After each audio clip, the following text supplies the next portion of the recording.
All right. Hey, good evening, everybody. Welcome back to Walks in Wall Street. It is Thursday, May 11th, 2023. It's about 8:46 p.m. Eastern Time here in the beautiful downtown Miami. Now, for those of you who are new to the live stream, I want to give you all a very, very warm welcome to Miami, to the 305. Now, it's a pretty windy night. Now, we do have the microphone, so hopefully that cancels out some of the wind noise. However, before we get started, I just want to say it's probably going to be a shorter than normal live stream. It's probably going to be about an hour tonight, and I'll tell you why. So tomorrow's Friday, so happy Friday Eve to everybody. But tomorrow I got invited to go to a golf event. It's sort of like, it's not really a charity event, but they're asking for donations. But anyway, long story short, it's been a client of mine for a long, long time. He's actually relocating down here to Miami. And so I have to be up really early to go to a golf event. So we're going to cut the live stream about an hour short, if that's okay. But we will be back live tomorrow at 8:30, and we will go for the normal time frame. Now, there's a lot to talk about. Obviously, yesterday we were not live. Now, before we get started, I do want to quickly drop a very important link in the chat, because I forgot to program it into the Nightbot. But if you look at my name in the chat, it should be highlighted, Walks Wall Street. I'm going to drop the link to the Bureau of Labor Statistics website, and I'm going to give you guys the link to the Consumer Price Index summary. Now, yesterday, Wednesday, May 10th, 2023, we got some very important inflation data. So it was a big day on Wall Street and a big day on Main Street. Now, if you look at the headline number, inflation did increase by 4.9%. And on a month-over-month basis, inflation rose 0.4%. Now, there was some good news about the data. There was also some bad news. We're going to talk about it tonight, but we are going to do a deep dive into that tomorrow.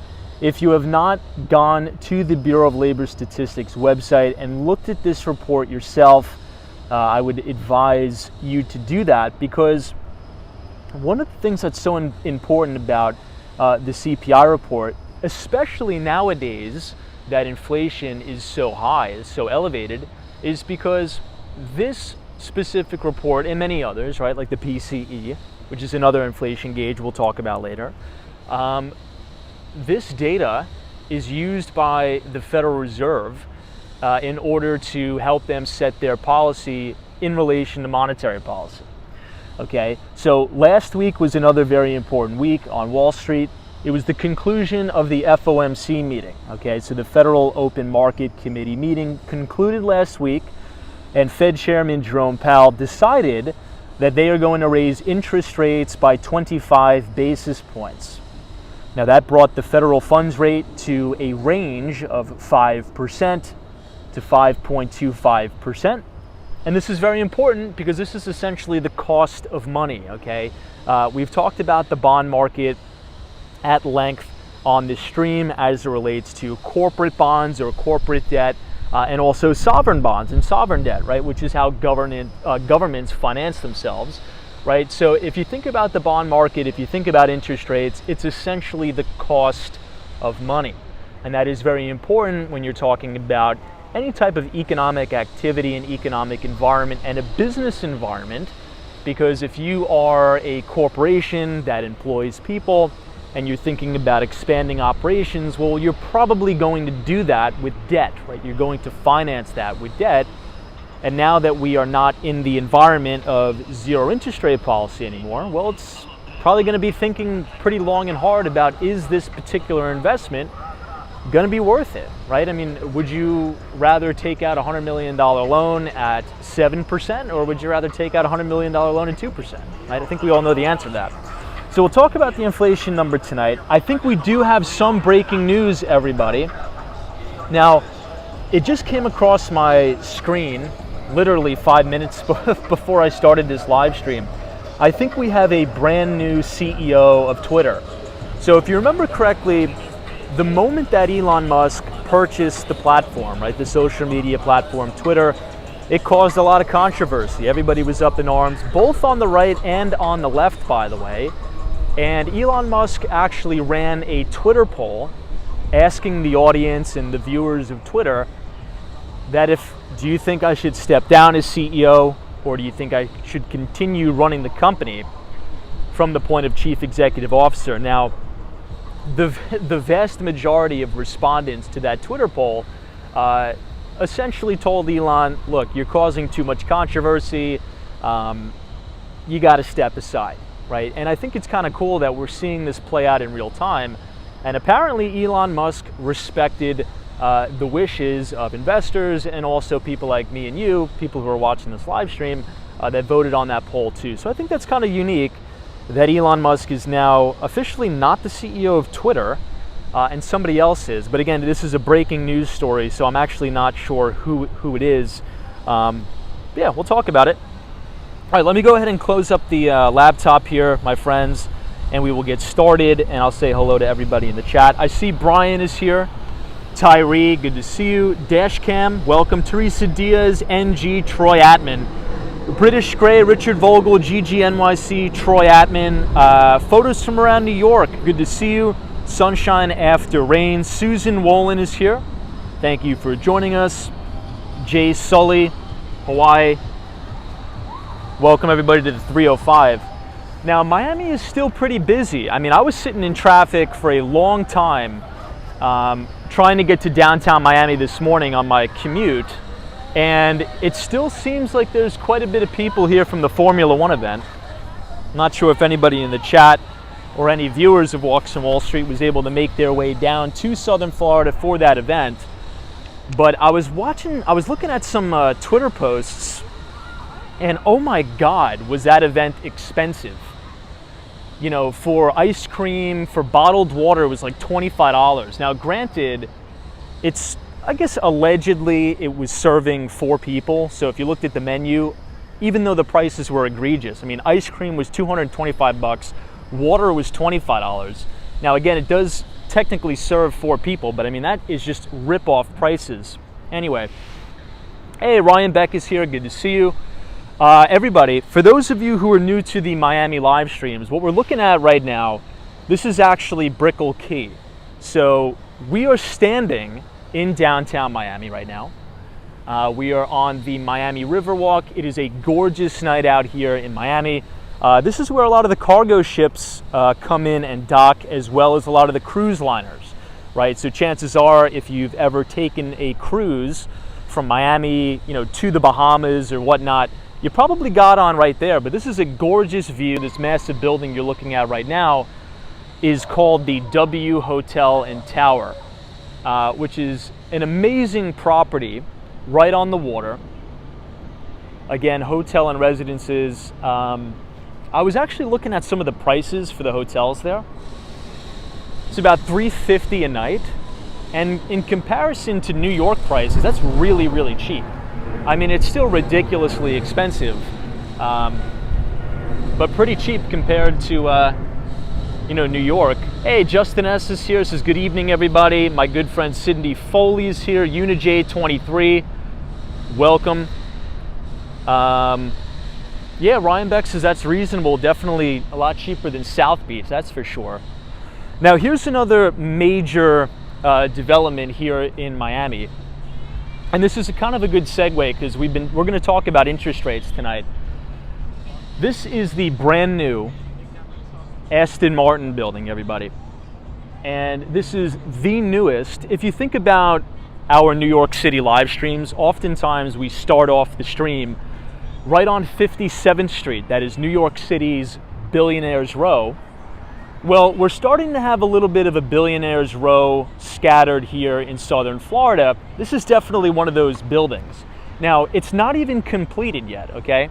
So right here on the Miami Riverwalk, Aston Martin building, it's not even complete, and it's already over 90% sold out. If you can believe that, kind of crazy.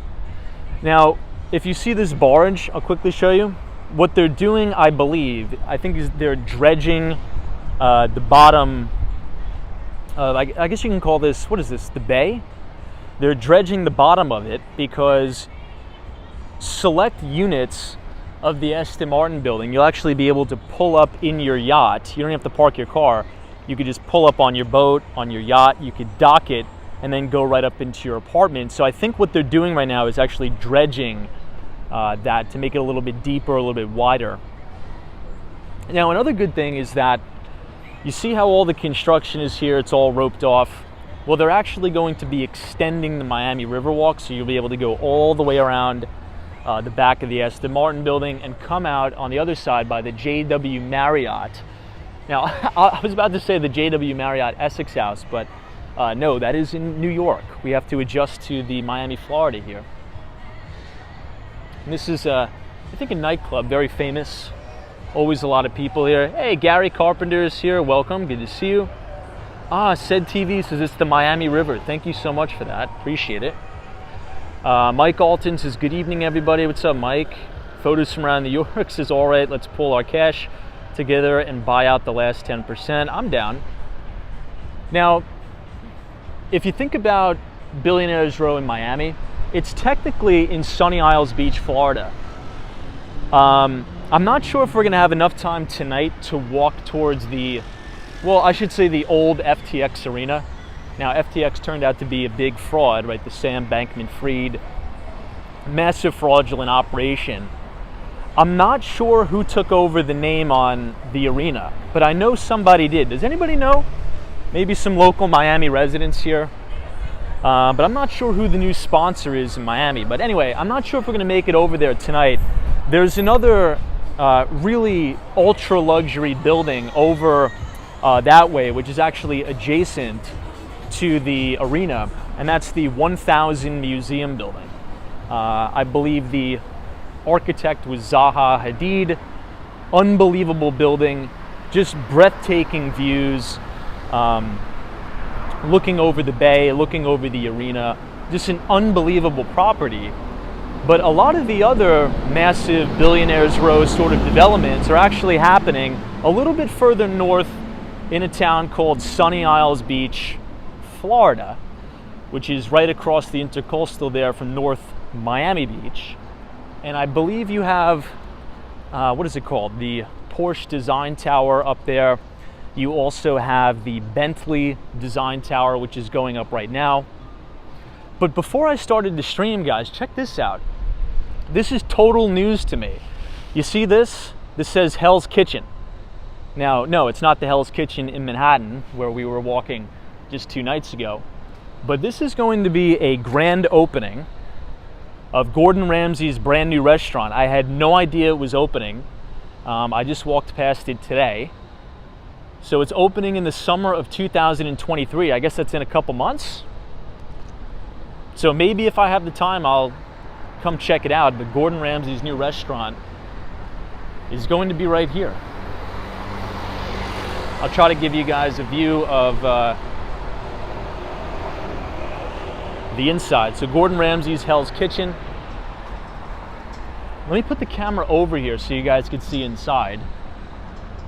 It doesn't look like they've done too much on the inside. I'm assuming that's where the kitchen's gonna be. So you have this big open kitchen. There's probably gonna be all types of seating here, maybe some outdoor dining. The patio doesn't look too big though, but there'll probably be some nice outdoor seating here. But right across the street from Hell's Kitchen, Gordon Ramsay's new place, this is the Aston Martin building. Just to give you some perspective of how tall it is. Yeah, photos from around New York says, I wonder if they'll do some filming there. You know, I don't know. I mean, this is the first time I've ever heard about it. I just walked right past here today. That's kind of cool. Ton of stuff going up in Miami. Yeah, Bree Grams is like, Tom, finally a reason for me to visit Miami. Hilarious. Hey, Julia M, good to see you. Wow, let me take a screenshot of that. Yeah, Julia M, you were down in Miami. It's funny, when you flew back from Miami to New York, I was boarding my plane and headed down to Miami. Kind of funny. But let me take a screenshot of that. I'll definitely try that place. Mike Cease is another place selling expensive bottled water. Exactly. SME Media says in Miami, they should call it Trillionaires Row. I don't know. You know, speaking of that, not to get too political, but I think it's important to talk about because this could definitely affect property values. Did anybody see the news that Florida Governor Ron DeSantis wants to ban, I think it's Chinese investors buying property in Florida? Or was that only farmland? Somebody sent it to me. I didn't really have time to read too much into it today. But anybody in the chat wants to provide a little bit more clarity on that, I think that would be very helpful because, you know, if you think about Miami real estate, okay, if you think about New York City real estate, let's just be honest, right? Let's call a spade a spade. The vast majority, all right, this is, you know, we give it to you straight at Walks on Wall Street, right? We don't care about being politically incorrect or something. You look at 432 Park Avenue, okay? You look at Central Park Tower. You look at, you know, all of these, you know, massive Billionaires Row buildings in New York City. The vast majority of units actually sit vacant, okay? And they're used as a way, oftentimes, for foreign investors just to park their cash there. So I don't know. I mean, that could affect the ultra luxury market in a big way. I mean, if you ban, you know, Chinese investors or, you know, any foreign investors from purchasing in the state of Florida or the state of New York, that's going to have some big repercussions in the real estate market, particularly on the high end. Now, this is the Metro Mover. The Metro Mover snakes all the way through downtown Miami and Brickell. Obviously, since we are in southern Florida, our subways cannot be underground for obvious reason.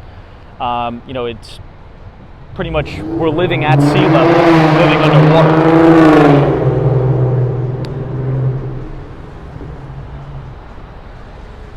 Hey, Dia's here. What's up? Good to see you. Canar Bar says, always a great pleasure to be in the stream. Thank you, Canar Bar. GGMYC says, that's pretty awesome. Hopefully you'll have a chance to check it out. The restaurant, agreed. Tony says, Gordon Ramsay is everywhere. Now this building that sort of looks like a layer cake over there is actually the Miami Tower. Maybe we'll cross by the CVS just so you guys can see it. We do have a lot of new people on the stream. So if this guy doesn't hit me, hopefully I'll be able to show you guys the Miami Tower. Tony says there was a good article in the Miami Herald. If you have it, please drop it in the chat. I would love to see it. This is the Whole Foods. This is the most expensive Whole Foods in the world, I'm convinced. Christina says, I am sad that the American... I think you have to retype that. I think there's some grammatical errors there. Mike Atman says, I believe that America is the only country that anyone can buy real estate without having to form a company or some sort in order to buy the land, says Mike. I'm not too sure about that, but I can tell you this. I believe, and we have a ton of Canadian viewers, so this is actually good that we're asking this, that we're talking about this. This could be the start of a brand new trend. I think Trudeau, Prime Minister of Canada, has banned foreign investment in some specific cities, because if you think that real estate is expensive here in the United States, try Canada, right? A starter home could go for $600,000 and up, which is really crazy. Hey, Valerie says, if they are not underground, then they are not subways, just trains. Subways mean underground. Oh, thank you for that, Valerie. That's a really good comment. TS says, did they ban property purchase for Chinese or only Chinese property investors? I'm not sure. I think it's all foreign investment that comes from mainland China, I think. I think that's what Ron DeSantis is proposing. I'm not sure if it went through or not. Somebody actually sent it to me on my Twitter today.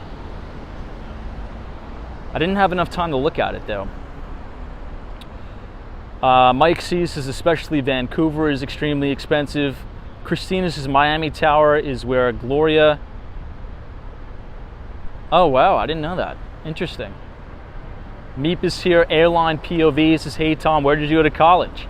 And what degree did you earn? I love your career and I'm interested in pursuing one. So I went to a local, very, very small college in New York, in the City University of New York system. So the CUNY schools are mainly for New York City and New York State residents. So I went to the John Jay College of Criminal Justice, and I studied criminal justice and economics. And yeah, I mean, look, college, you sort of get what you pay for, right? I mean, here's my take on college. And real quick, for those of you who don't know, this is the Miami Tower. Beautiful building, it changes colors. Here's my take on college. I still think college is worth it, right? I'm not in the camp that there's some people that are like college is a waste of money and it's a scam. It is only if you make it a scam and a waste of money, right? I'll quickly walk over here because I want to show you the 200 Southeast Financial Center.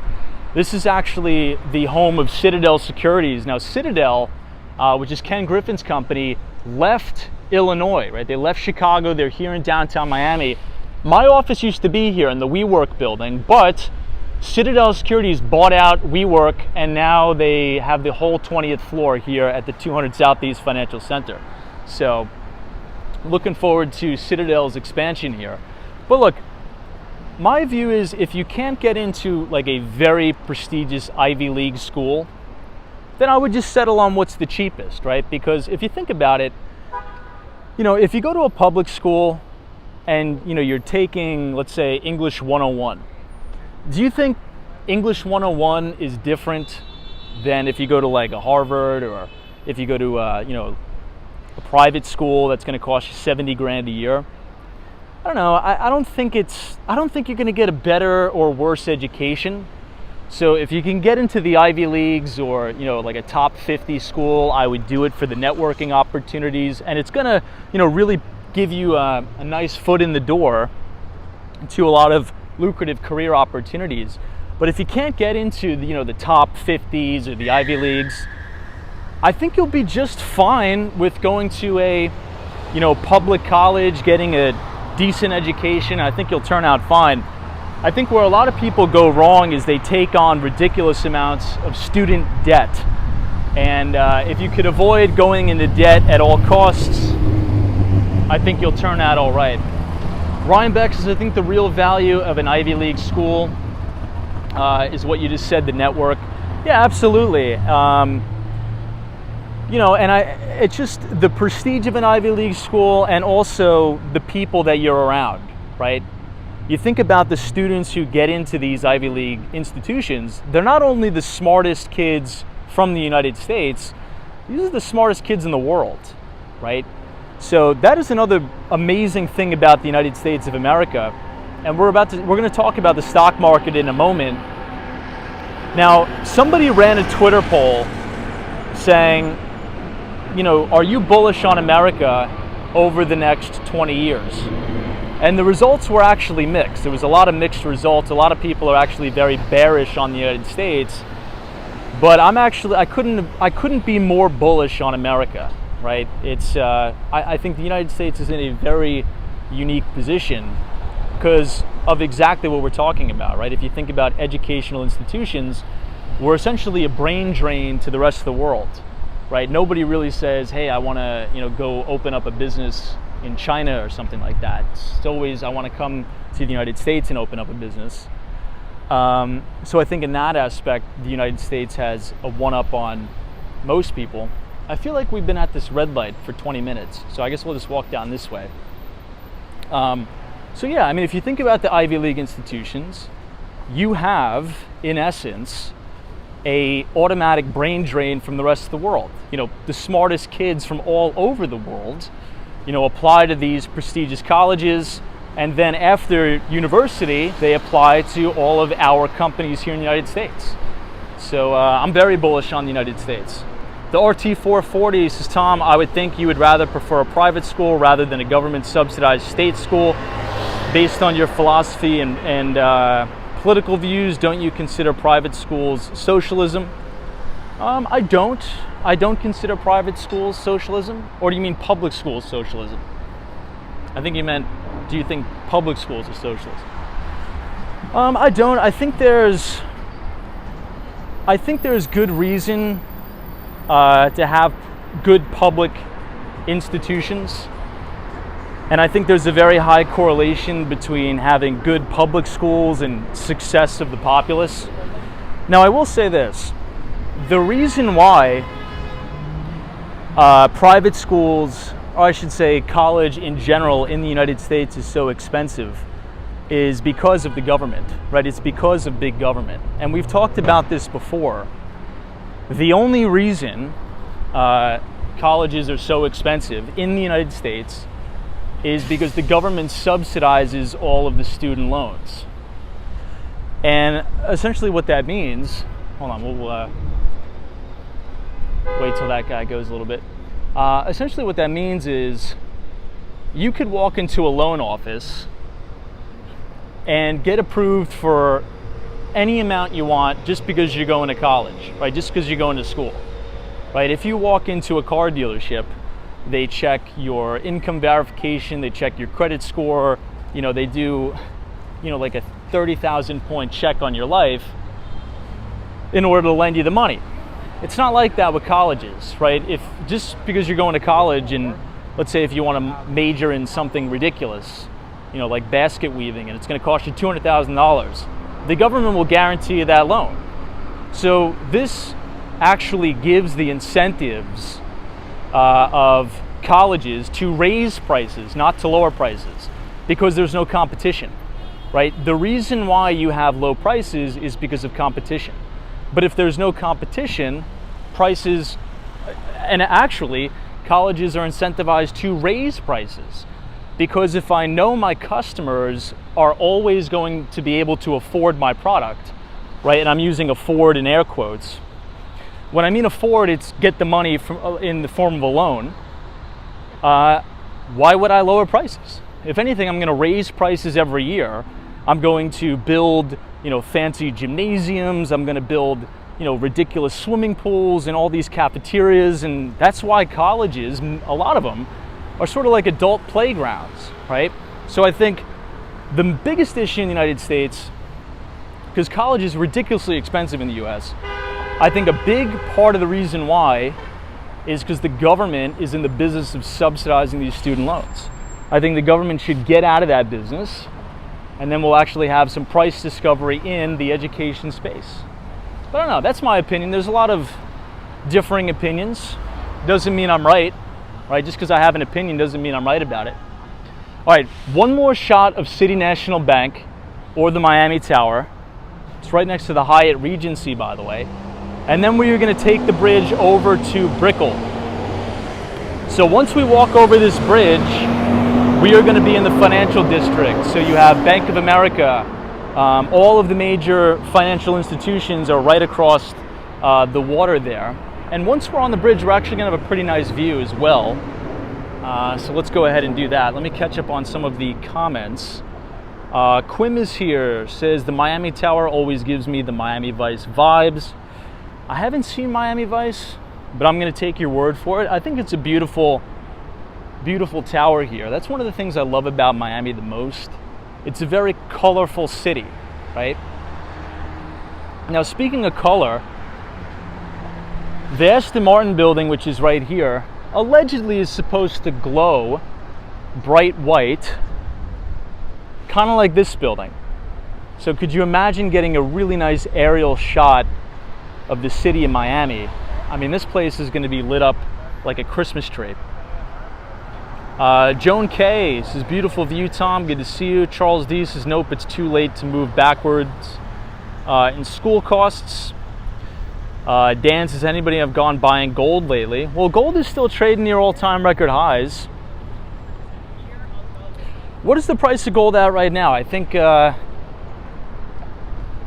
gold is what, $2,000 an ounce, maybe just a hair over. Little Larry Sellers says, and they keep piling in the massive endowments. They are all about dead presidents. Hilarious. Airline POV says, Tom, how would you recommend avoiding debt if you get into an Ivy League and aren't offered financial aid? Well, I think the ROI would be worth it, right? You just have to run your return on investment. So if you get into an Ivy League school, well, chances are, if you're of a lower income and you get into an Ivy League school, they're probably going to pay for you to go to the college. But let's say you don't. Let's say if you get into Stanford and you're going to study computer science. I would take on $250,000 in debt to do that in a heartbeat, right? Because your ROI, your payback, you're probably going to make that back in 4 or 5 years, right? And then you have the network for the rest of your life. So that is worth the investment, right? So you got to think, if I go to college, what am I going to major in? What am I going to get a degree in that could land me a very lucrative opportunity down the line? So what you have to do is go out into the marketplace and do some research on what the top paying job opportunities are, right? Just to name a couple, you could be a software engineer at a big tech company, right? At Meta or Facebook or Amazon, Microsoft. You sort of get the picture. Or you could go into the finance world. You can go into investment banking. Maybe you want to work at a hedge fund. Maybe you want to be a quantitative. Maybe you want to be a doctor, right? Maybe you want to be in big law. Maybe you want to work for a big consulting firm. It just depends. So I would find a lucrative opportunity in a lucrative field that you enjoy, and I would go after that. All right, let's see if we can see any fish in the water. Sometimes there's some fish jumping in and out of the water. Now, this is the Miami Riverwalk. It goes all the way around this building, and you have an unbelievable view of Brickell Key. Fantastic. DC 322 says it can cover a fraction of it if you're in a private top college. Charles D says Palantir. I think Palantir actually reported a pretty decent quarter, did they not? Dixon is here, says very good night, Tom. Good to see you. Lost in the Curve says, do you work/study at university in the department of your major? Do a great job, and you will be surprised how professors and administration will help you out in any way they can. I think it's a pretty good piece of advice. Let me catch up on some more of these comments. Brad's Brains is, how does credit affect school loan rates?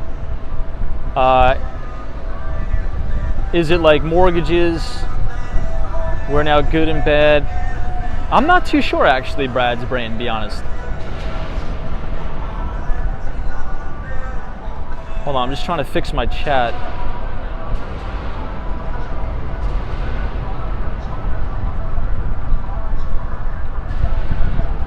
Keith says college expense problem is much more complex than you think, Tom. Probably is.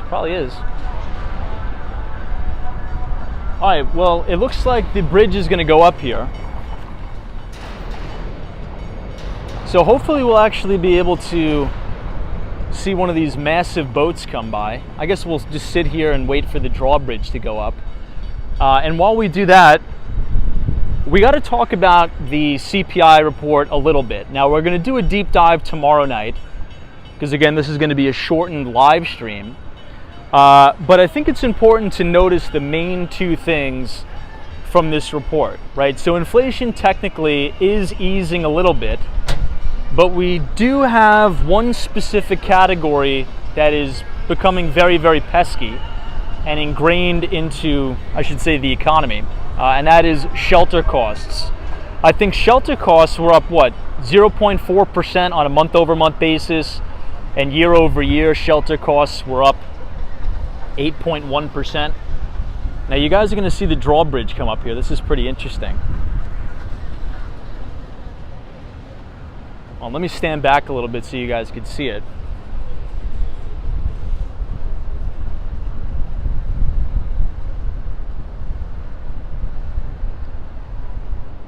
Hey, Ryan Beck says, Tom, a college professor of mine got me a job right out of college and with the same company today. Wow. You never know what will come out of the relationship/network you build. Yeah, I mean, Ryan Beck makes a good point. I'm not saying I'm like a super successful guy or anything, but I'm saying all of the success that I've had in life is really attributed to like the network and the people that I know. You know, people are willing to help you out. You know, if you're curious enough, if you do the right thing, if you show that you work hard, people are willing to give you a shot. So I think Ryan Beck makes a really good point. Man, this is so cool to see this drawbridge go up. Now, I think while I was in New York, somebody sent me an article that some guy was hanging on the top of this drawbridge. Oh, look at this thing. I don't even know what that is. What is that?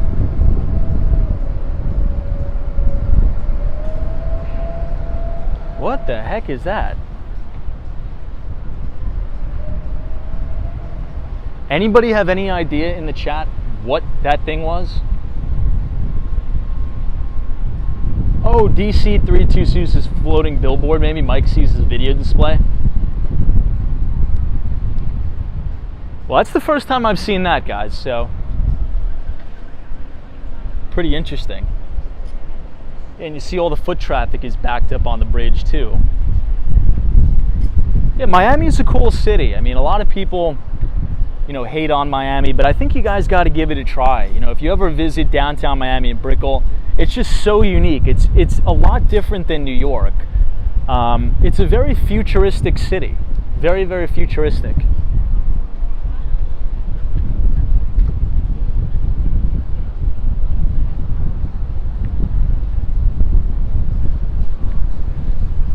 I'm not sure if you guys could hear the wind, but the wind is probably blowing around 20 miles an hour up on the top of this bridge.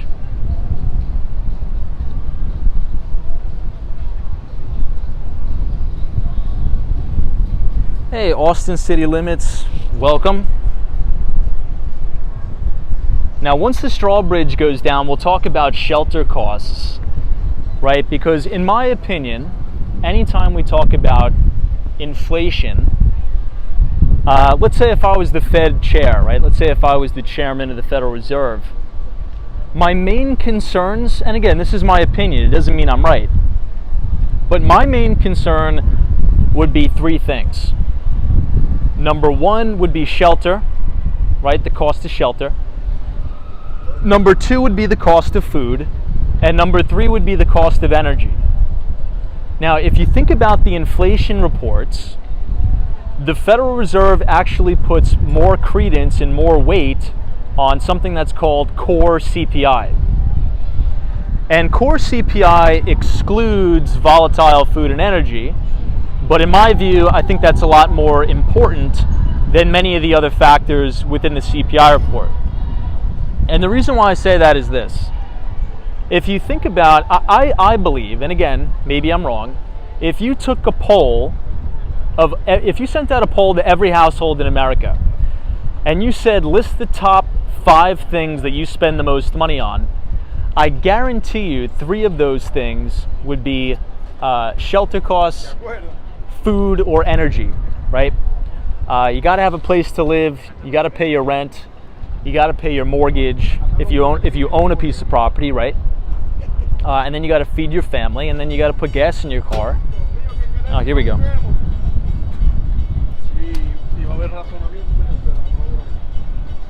You guys will be able to see all the foot traffic coming up.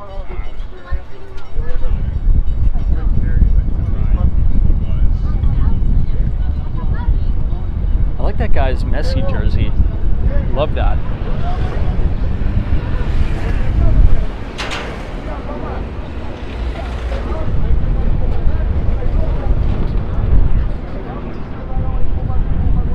So anyway, I think that's why I put so much focus on those 3 specific categories. Now, it is true that if you think about the cost of energy, right, specifically as it relates to crude oil, on a year-over-year basis, I mean, crude has just gotten decimated, which is actually good for the consumer, right? In March of 2023, crude was trading at $130 a barrel. I think today, if you want to look this up, crude oil futures, I believe, are trading at $73, maybe give or take. If you want to look that up yourself, the ticker symbol for crude, the futures contract, is CL. So that's good news, but shelter costs continuously go up on a month-over-month and a year-over-year basis, even though interest rates have gone up by about 500 basis points, right? 500 or 525 basis points, give or take. But shelter costs continue to climb, continue to go up. Here's another view of the Aston Martin building. This is looking at it from the Brickell side as opposed to the downtown Miami side. So we started off the live stream over there.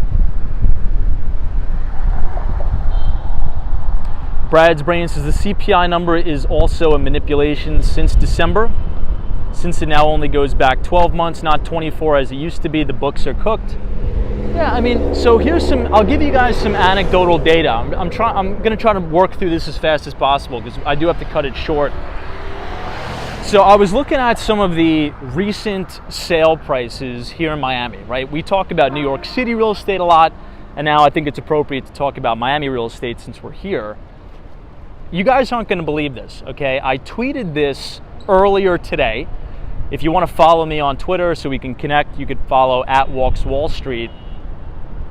But in the North Miami and North Miami Beach neighborhoods, I should say, those communities, you are still seeing, okay, 2-bedroom, 1-bathroom homes, about 1,000 square feet, to be exact, it was 1,014 square feet, trading at $385,000. Think about that, for a 2-bedroom, 1-bathroom home. That's a starter home, okay?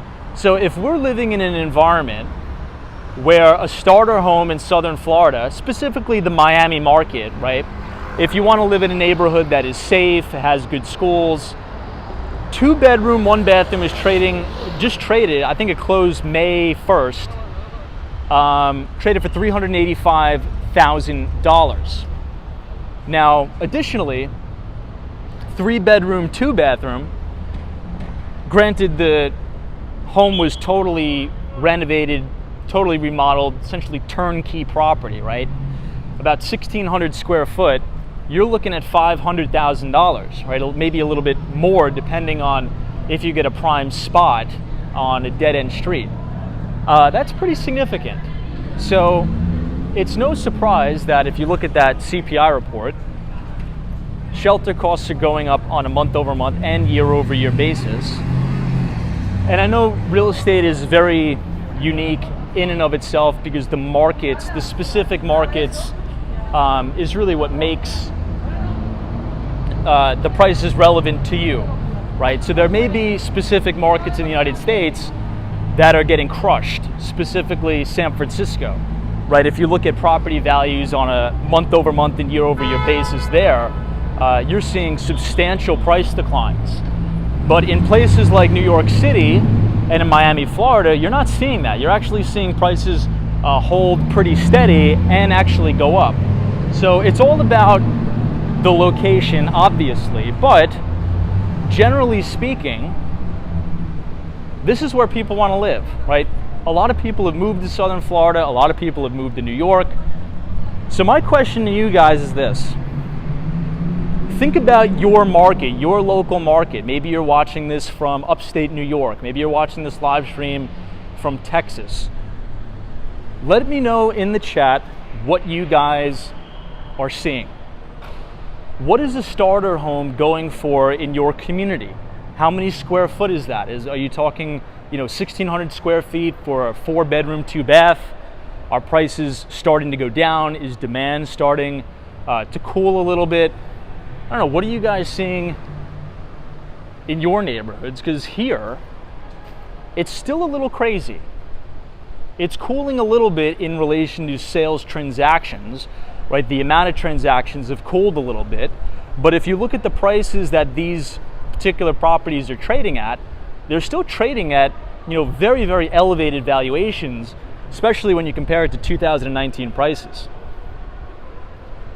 Hey, Mr. Griff 305 says Miami Coast looks amazing these days. Yeah, this is right now we are in the parking garage of the W Hotel and Tower. Very futuristic looking. Now, if you look at the pillars or these columns, you could actually almost make out faces. You see like the two eyes, the nose, and the mouth. Very unique here. Wendy England says, Tom, 1.6 for any detached house in the suburbs near me. Brad's Brain says, Tom, read today that home prices in Houston are finally dropping. I think 8%. The median home is $313,000. Well, that's good news. My bet has been that, the markets that have been extremely turbocharged due to the pandemic, I think they are going to cool more so than some of the markets that are just still recovering. So I think Houston was another one of those big boom towns. I think Austin, Texas was another one of those towns that were, you saw ridiculous price appreciation there. Humane says, Tom, a starter home near me in Colorado is $247,000, but Denver is way more. Yeah, you're right on that because, before I purchased my property here in Miami, I told you guys this a bunch of times, I think. I was actually going to go purchase something in Denver, and let me tell you, you cannot get anything in Denver for $250. Kind of crazy. Hey, Williams says, Tom, there's a Panther Coffee right there. Yes. I believe this is a satellite location. So there is a Panther Coffee in the lobby of the W Hotel. It's one of the best coffee shops in Miami, in my opinion. I believe the original location is in Wynwood, I think. I've been to that one many times. Really good coffee, but it is quite expensive. Dog Durf says, Tom, here in Seattle suburbs, a starter home is $400,000 plus. It's kind of crazy to think about, right? Because I'll give you an idea. I'm 27 years old, right? And when my parents were my age, they were able to purchase a starter home for like $125,000, maybe $100,000, depending on where you were. And it's not like that anymore, right? If you want to get something halfway decent in a safe neighborhood, right, where you can raise your kids and you don't have to worry about crime, that's what you're looking at. You're looking at $400,000. It's kind of crazy. Hey, custom built American fire trucks. This is Tom, add a pool with the view. 2,000 to 3,000 square foot, 350 to 400,000 here in Little Rock, Arkansas. Wow. I actually wouldn't have guessed that. I mean, if you were to tell me, what do you think a starter home is in Little Rock, I would have not have guessed $400,000. San Miguel says, good evening. Thank you, San Miguel. Michael is here. Says in Southern California, $1 million for 2,000 square feet. Wow. Now look at this, everybody. It's Thursday night. I'm going to pronounce this wrong, and you guys are going to flame me in the comments, but we'll go for it. The Cipriani, right? I pronounce it wrong every time. But look at it. Packed to the gills. It's in hand with our conversation that, the luxury market is doing really well. I mean, you look at the earnings report from Hyatt, right? Ticker symbol H. I think they had a record quarter for net income. If you look at the earnings report for LVMH, which is restaurants packed Thursday night overlooking Miami River. I'll take you guys down here so you could see. We do have a lot of new people. Yeah, Ryan Beck's pretty big dinner party. Now, I showed you guys the one downtown outside of the old Deutsche Bank on Wall Street. And I always love walking by that one because I gotta tell you guys, you gotta look this up. It's a very, very historic video. I'm trying to figure out what you guys should be Googling to look at this video. If you Google Occupy Wall Street, or maybe you go on YouTube, pull up another window, and you look at the Occupy Wall Street protest, there's actually some unbelievable footage of Occupy Wall Street protesters walking directly down Wall Street in New York, and you have the Cipriani right outside the Deutsche Bank, and you have all these bankers on video laughing at all the protesters. It's an unbelievable video. You got to check it out. I believe if you type in "I am the 1%," Peter Schiff's podcast or mini documentary series on Reason TV will pop up too. That is a must-watch. I am the 1%. Peter Schiff. So this is the Aston Martin Tower from the ground floor. Now again, you can see the crane. I think they're doing some dredging here. So if you buy a unit in the Aston Martin building, no need to buy a car, right? You could pull your yacht right up to the entrance there, get off, and go right into your unit. Really beautiful. Hey, Zozo Bob is here. What's up? It's Tom. My sister bought a 4.2 with 2-car garage on a lake in Miami for $125K in 1995. It's worth $475K now. I would probably bet you can get a lot more than that. Man, 2-car garage too? I'm not sure exactly where it is, but I have a feeling you can get a lot more than that. I mean, Zozo Bob, I was looking at some of some recently closed transactions, some recently closed deals here in Miami. I mean, you have 2-bedroom, 1-bathrooms going for $350, $375. Crazy. 1,000 square feet. Hey, Dan Zhang says, I think during the Occupy Wall Street days, if you wore a 3-piece suit, you would get booed by the protesters. Probably. Dan, it's good to see you. Thank you for joining us tonight.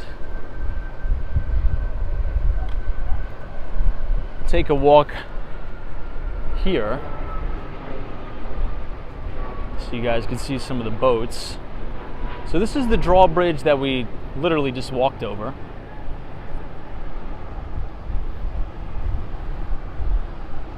Man, it's so peaceful out. San Miguel says, Tom, how's the weather over there? Weather's fantastic. I mean, today was you talk about a picture-perfect day in Miami.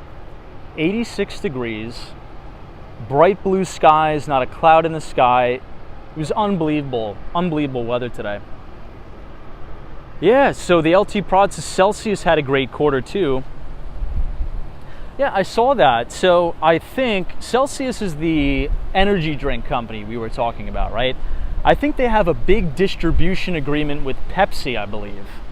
Is it with Pepsi? I forget which company it is, but many analysts on Wall Street are sort of modeling that stock very similar to Monster Beverage. Now, I think it's actually a good lesson, right? To give you a look into some of what actually analysts on Wall Street do, right? What they try to do is look at companies and try to compare them, oftentimes, to similar growth trends of companies before that were really successful, that operated in the same space, right? So Monster Beverage, I think, was one of the top performing stocks in history, right? I think year to date the gain has been over like hundreds of thousands of percent. Monster Beverage, an unbelievably successful company. And Celsius, is sort of following a very similar growth trajectory, right? Landing these big distribution agreements. Now, I think Celsius is actually a company based out of Fort Lauderdale, I think. I think it is a Southern Florida company.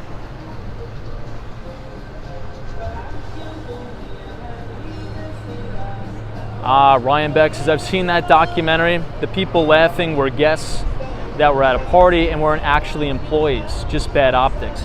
Interesting. Yeah, horrible optics.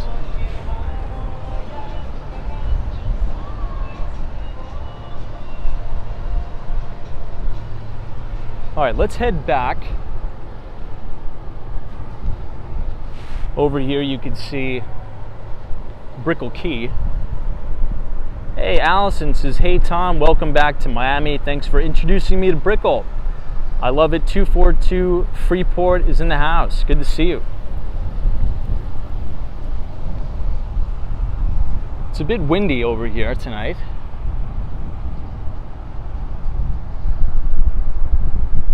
Hey, Fun Feeds, welcome. Matthew M, thank you for joining. Thomas L says, hello from Pennsylvania. Wow, beautiful view. Good to see you. Mimi is here, says, hey Tom, beautiful night in Miami. Now, if you guys want to know some interesting history here, I think one of the oldest civilizations was actually discovered right here along the Miami River. So if you just type in on Google or on YouTube right now,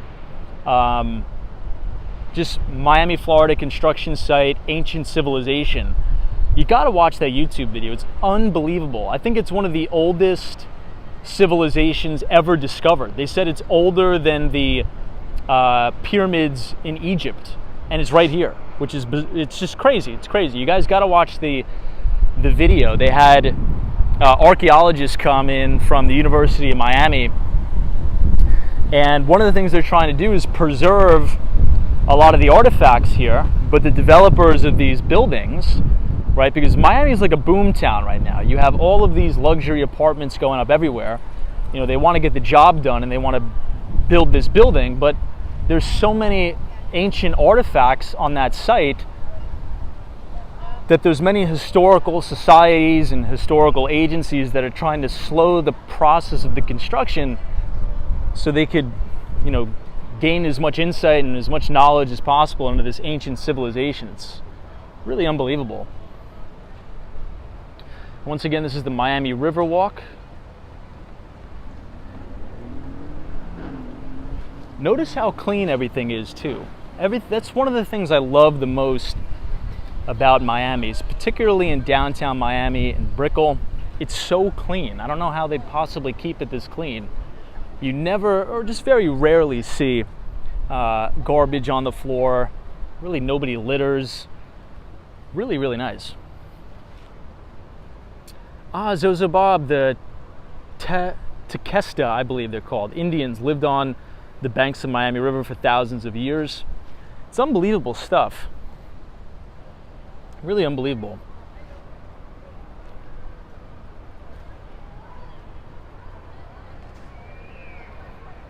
Hey, Blues Rider says, these walks always remind me of Lou Reed.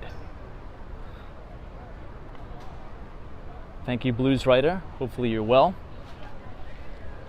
Now, you know what, everybody? If you look to your left, this building right here is actually the Mandarin Oriental Hotel.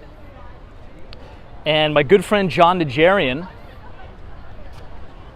who's a very well-renowned options trader, is actually hosting a big event. It is the Hedge Fund Awards Dinner in New York.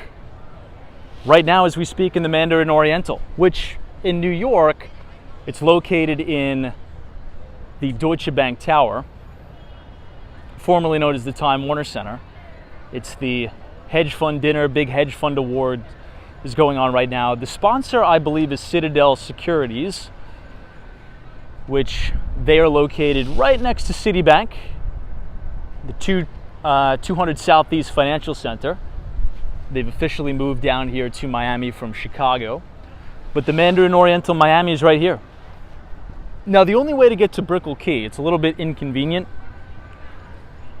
You got to walk across this bridge. We've done it before, but the internet is a little bit spotty. Now, I personally think that they should extend the Metromover to go to Brickell Key. I'm not sure if the residents want that, but if I lived on Brickell Key, I would definitely want some sort of public transportation. It's kind of a little bit, feels like it's so far out of the way, but maybe they sort of want that to kind of be a little bit exclusive. Jenny Trickett says, yeah, you need to be there. Yeah, unfortunately I couldn't. I mean, it just didn't align with my travel plans. But this is another, I believe this is a Mexican restaurant right here on the water. Absolutely beautiful. And again, a little bit of impromptu market research here, everybody. The two major restaurants that we passed here in downtown Miami, they seem to be overflowing, right? So the consumer is definitely out and spending. Now again, this tends to be a little bit of a, a high rent district here, but a Thursday night in Miami, restaurants are packed. We sort of saw the same thing in New York, right? Walking around the Upper West Side, walking around Hell's Kitchen, walking around Billionaires Row in Midtown Manhattan. People are out. People are spending money. People are still spending on travel and experiences, which actually supports some of the data that we've been getting out as it relates to the non-farm payrolls, right? We had a record non-farm payroll number last week, and the vast majority of the jobs that were created were in, you guessed it, hospitality and healthcare. And it definitely seems like hospitality is doing pretty well, especially here in Miami and in New York City. And it's kind of refreshing to see that too, because we're coming off of the pandemic where nobody was out, nobody was sort of spending money at restaurants. So I think this is a much needed reprieve from that time, and I think what you're looking at right now is a lot of that pent-up demand. But let's head back. I think we'll have a little bit of time so I could show you guys Brickell. But just for a moment, imagine renting one of these apartments right here, waking up every day looking at the sunset over Brickell Key, living right on the Miami River. That is extremely unique. Hey, Diane is here. Welcome, Diane. Dance is definitely not good for inflation. Yeah, it's a good point. And Dan's comment makes me think of what I was talking about with my friend the other day, and that is the resiliency of the American consumer, right? Think about how resilient. I think it's safe to say, and I won't speak for everybody, I'll just speak for myself, but I think it's safe to say a lot of people were forecasting that the American consumer wasn't going to be this resilient with spending. I wasn't, to be honest. I definitely wasn't. Now, we do have some data coming out of from the Federal Reserve in relation to debt to income ratios and just consumer debt in general in the United States reaching an all-time record high. Particularly credit card debt. Seems like a lot of Americans are reaching for the credit card and running up balances on the credit cards as well, which is actually probably the worst thing you could do right now, because as we've talked about, the Federal Reserve has now raised rates 10 times. The Fed funds rate is sitting at a target range of 5 to 5.25%. And that means the interest rates on credit cards are extremely high right now. I wouldn't be surprised if some credit cards have over 20% interest rate. So think about that. If you're carrying a balance on a credit card at 20% annualized interest, That's insane. That's insane. Oh, look at that. Wow, that plane, is it just me or is that plane flying ridiculously low? Oh my God. Anyway, hey JM, what's up? Good to see you, JM. Thanks for being here. Steph UH is here. Always a pleasure to see you. Daniel says, what's up, buddy? You get around. Yeah, welcome to Miami. Thank you for being here. Spencer says it's really beautiful down here. Thank you, Spencer. My friend Mike sees is all that cash that's been on the sideline since 2008 is getting tapped. You know what? I actually, I don't know if I told you guys this, but on Tuesday, I was actually in a meeting with one of the top performing real estate sales teams in Manhattan. And we had a gentleman come in from Citibank, and he was talking about rates. He was talking about, you know, what he's seeing out there in the market. And then after that, the team leader of this particular top performing team at Douglas Elliman was sort of going through the transaction activity that they're seeing in the market as it relates to New York City. And they're still seeing extremely strong demand in New York for studio apartments and one bedrooms, which is really technically the starter market, right? So we're having something very strange go on. And this sort of ties into a lot of the comments in the chat that there's a lot of cash on the sidelines. And what we're seeing in big cities like New York are parents or relatives coming in and helping, either with a down payment or an all-cash purchase of starter apartments and starter homes in Manhattan for their kids, for relatives and the like. And that's kind of been keeping the lower end of the New York City market as it relates to Manhattan a little bit elevated, right? So studio apartments, one bedroom apartments are in high demand because if you go to two bedroom, if you go to three bedroom Manhattan, you know, you're looking at multi-million-dollar deals, right? Multi-million-dollar sales. If you want to try to snag something in the range of $650,000 to maybe 1.2, 1.5, which is considered starter in Manhattan, you know, you're looking at a studio and one bedroom. So there's actually a dwindling of supply in that market, which I thought was just so, I just thought it was such an unbelievable statistic that they're seeing. And a lot of these transactions are being, I guess, quote unquote subsidized, right? For lack of a better word, by family members, by wealthy family members. You know, the kids are getting jobs out of college. They want the kids to build wealth. So they're giving them, you know, $500,000 to put down on a one bedroom. It's kind of crazy. And that's actually what's been keeping the market in New York relatively strong, even though rates are going up. Hey, JM is here. What's up, JM? Thank you for your very kind and generous $10 donation. I appreciate all of the support. Thank you so much. JM, appreciate it. Yeah, Ryan Beck says, yeah, it must be nice, right? Yeah, definitely didn't have that luxury. I wish, but definitely didn't have that luxury. I believe there was a viewer, I forget his name, maybe it was William, was talking about the Panther Coffee. Here it is. I believe it's only open until 7 p.m., but on the side entrance of the W Hotel lies the Panther Coffee. Now this is a satellite location, but really good coffee. I've been here a couple times, but I believe the main location is in Wynwood. Don't quote me on that. I'm not from Miami, I recently moved here, but I think the original location is in Wynwood, I think. Okay, let's quickly cross here. I think we have some time before the Jeep comes. And could we do a quick time check in the chat? I just want to make sure, maybe we'll have 15 minutes. I want to show you guys Brickell City Centre. Maybe we'll have a couple minutes to do that. Hey, Iris Lewis here. Thank you, Iris. Welcome to downtown Miami, now Brickell. Now, I'm actually very surprised about all this traffic. I think people are still here from that F1 event, potentially. Usually this late at night, there's not too much traffic here, but Mike C says it's a good strategy rather than pass money to your kids as an inheritance, get them into a house and set them up for life.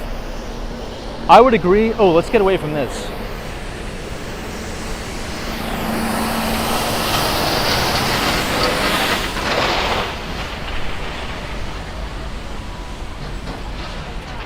Now, I don't know about you guys, I feel like those things do more harm than good. I feel like those street sweepers just kick up dust everywhere. Anyway. No, but Mike C, I agree with what Mike C says, right? Because, you know, I'm sort of torn on this subject, right? Because I don't have kids, so I'm sure many of you in the chat have more experience and expertise on this than I do. But here's the thing. You want to build generational wealth for your family, but you also want to do it in a way where the kids are not going to be spoiled, right? And that you want the kids to appreciate that. Now, I don't know the appropriate way to do that. I don't have kids. I don't have any experience here, but maybe the way that I would assume works, maybe I would think works, is you get the kids involved in the business, right? And you teach them the value of it, right? So if you're wealthy, right? If you're worth 20 million bucks, 50 million bucks, and your kids are going off to college, obviously they're not going to have to worry about the expenses, right? Because you're paying that, and which is fine. I mean, you should want to provide your kids the world, but do it in a way where they understand it. So maybe, as Mike C says, a good way would be, you know, purchase them a property, maybe a duplex or maybe an apartment, and show them how to manage that property, right? So sort of make your kids a part of the business venture, you know, show them how to do regular maintenance, show them how to find tenants for the property, right? Instead of just buying them all random things, you know, try to incorporate it in a business setting. I mean, if I'm ever worth a ton of money, hopefully one day we'll have that problem. I think that's probably what I would do from that standpoint, is anything that's going to be a big purchase, I would use it as a teaching opportunity to show the kids how to run a business. I don't know.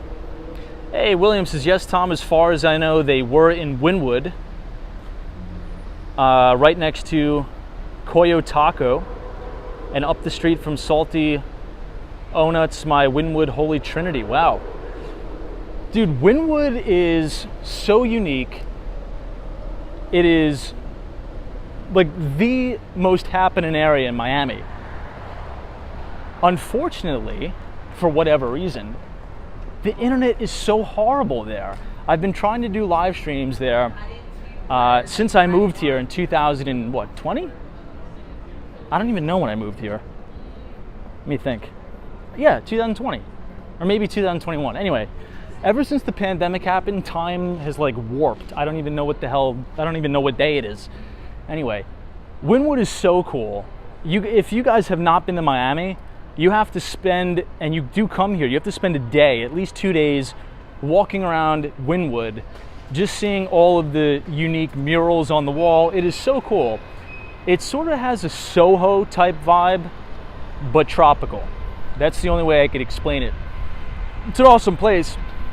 Now, the WeWork office in Wynwood is super unique. It's almost as if you're working out of a big warehouse. I'm not sure if anybody's been to that particular location, but I would spend the $35, work out of the WeWork in Wynwood. Really cool, really cool. Ryan Beck, that's another place I haven't been to.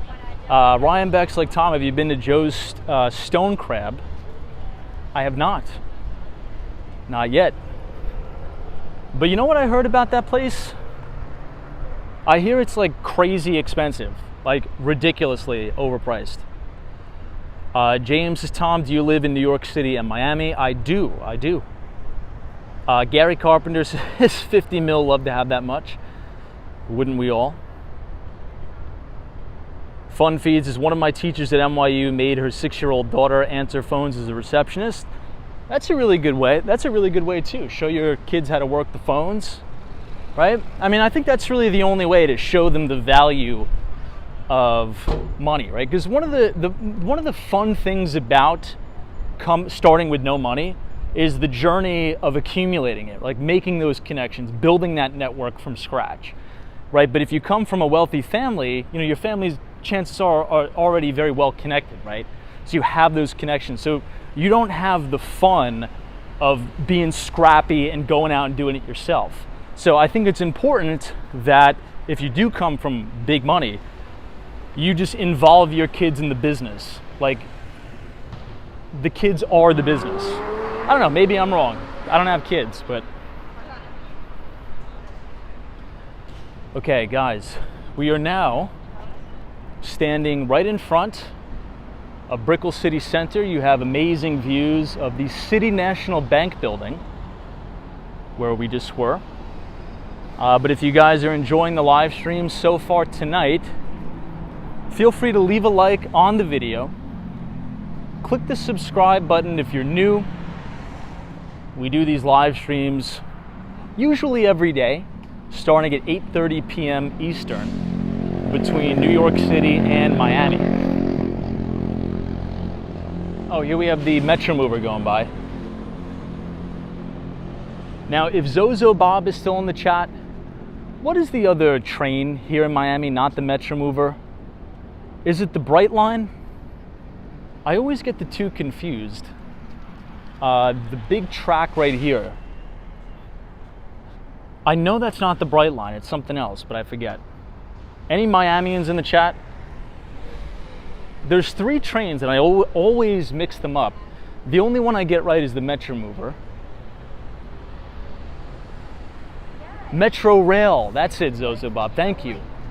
See, it pays off to have a born and bred Miamian in the chat. So I've only ever ridden the Metro Mover. I have yet to go on the Metro Rail or the Bright Line. Now, supposedly, it's going to go all the way to Orlando, Florida, which is going to be huge. And I think that may have opened already, I'm not sure.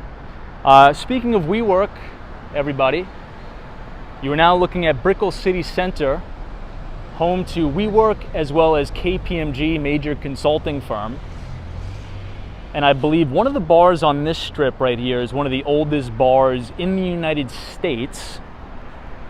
Now, this is pretty much all brand new development, very futuristic. It's kind of like an indoor-outdoor mall. I'll quickly take you guys through. We were talking about Steve Ross. Does anybody remember that? If you're unfamiliar with Steve Ross, he is responsible for the beautiful, the glorious, the unbelievable Class A spectacle that is New York City's Hudson Yards. Now, he is taking a lot of that beauty and a lot of that classic flair down here to Miami. He is in charge of the One Brickell City Centre development. I am very excited for that. So more Class A property here in Miami. Now, one of the things he said in the Bloomberg interview is that if you're going to have this trend of companies move to Southern Florida, and if you want to have it be sustainable, there's going to need to be a lot more inventory of big Class A office space, right? You can't just have Brickell City Centre and call it a day. You're going to need the infrastructure down here, right? So instead of building all the luxurious condominiums, you really have to have a prime place for people to work. And that is the purpose of Brickell City Centre, or I should say One Brickell, I think it's One Brickell City Centre, I think. Hey, Jenny Trickett, what's up?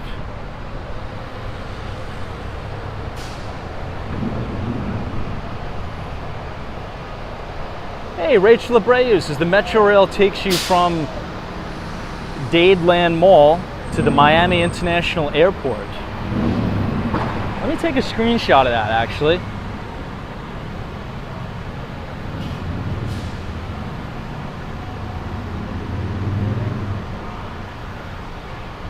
Hey, Jeans, there's lots of construction in Wynwood too.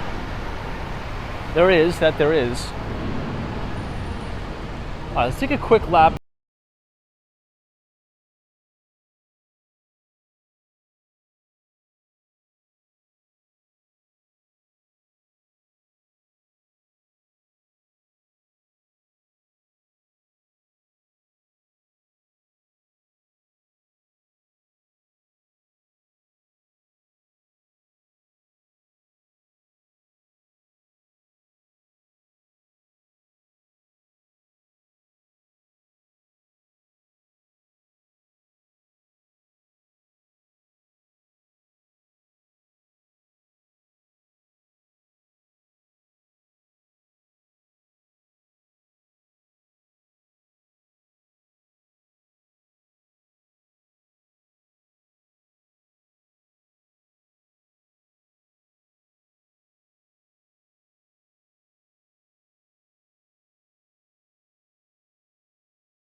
And then you have Lucid Motors right over here.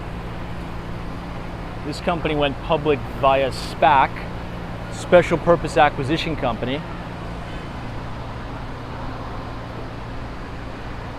And it looks like they just opened up this new restaurant. Let me see what it's called.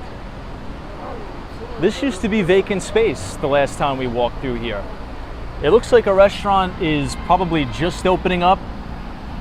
I don't think it doesn't look open yet. But everything looks brand new, everything looks super clean.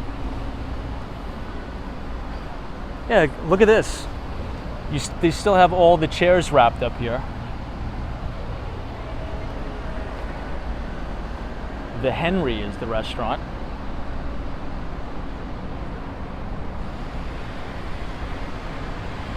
Now these are my two favorite buildings in Brickell. I think this is called the SLS Lux Tower. Yeah, Keith's Lucid Motors reported a loss of $740 million in Q1.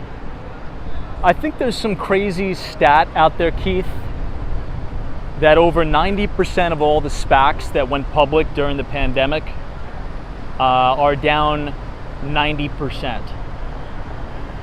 I mean, sort of let that sink in for a minute. I mean, we called that though. I mean, that was quite obvious.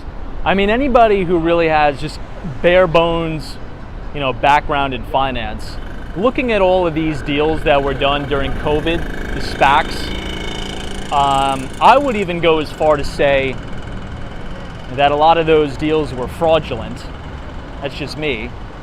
Now, I'll say allegedly, just because I don't want to get sued, but it's pretty apparent. I mean, pretty blatant fraud. Now, here's the problem with SPACs. I've said this before, but here's the problem with SPACs again. There's different rules and regulations when you compare it to a traditional IPO. Now, an IPO stands for initial public offering. There has to be more disclosures when you take a company public via IPO. So what this has allowed a lot of companies to do and a lot of founders to do is lie, well, I can't say lie, to stretch the truth on their sales projections and their profitability projections, right? So with the SPAC, in theory, you could say, oh yeah, we project that revenues are going to be $250 million in Q3 of 2024. When anybody, who just has any basic background in finance or how business works, knows that those are pie in the sky, absolutely fraudulent numbers. But when you bring a company public via SPAC, you can kind of get away with it, right? You could just say, oh, business didn't really go as planned. We thought it was going to do $250 million, but it actually did $10 million. right? I mean, off by ridiculous amounts. So it was pretty much just a Wall Street cash grab. I mean, a lot of these investment banks made millions, mega millions of dollars doing these deals, underwriting these deals.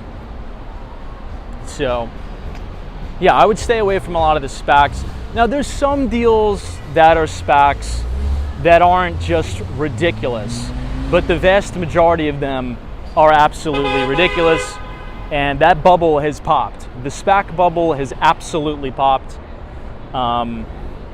which I think is actually good for the longer term duration of the market, right? You need a lot of that speculative excess worked out of the market. Team, I do have to cut the live stream short tonight, but I do want to welcome everybody to Miami. I want to thank you all for coming out tonight and walking around this beautiful city. Now, if you enjoyed tonight's live stream, feel free to leave a like on the video. Click the subscribe button if you're new. If you want to follow us on Twitter, sign up for our financial newsletter. You can click the link in the description. And I want to wish you all a very happy Friday, okay? Already the end of the week. Tomorrow is Friday. Hopefully we will be live from South Beach starting at 8:30 p.m. So Sam Miguel, thank you so much for joining us. Hawaii, thank you for joining us. Steph UH, happy Friday to you. Bree Grams, E. Monica B, Gulf South, thanks so much for being here. The Mighty Bull, thank you. All of our moderators, Jenny Trickett, Lion Sink, Abdullah, Billy Johnson, Justin S., Daniel, Brick Stonewall, Joan K., Sally, Richard Vogel, JM, Matthew M., and to the Mighty Bull, have a good night wherever you are, because there's always a bull market somewhere. You just need to know where to look. Finish the week strong, everybody. We'll be back to wrap it up right here live on Walks on Wall Street from the 305 tomorrow at 8:30. Take it easy.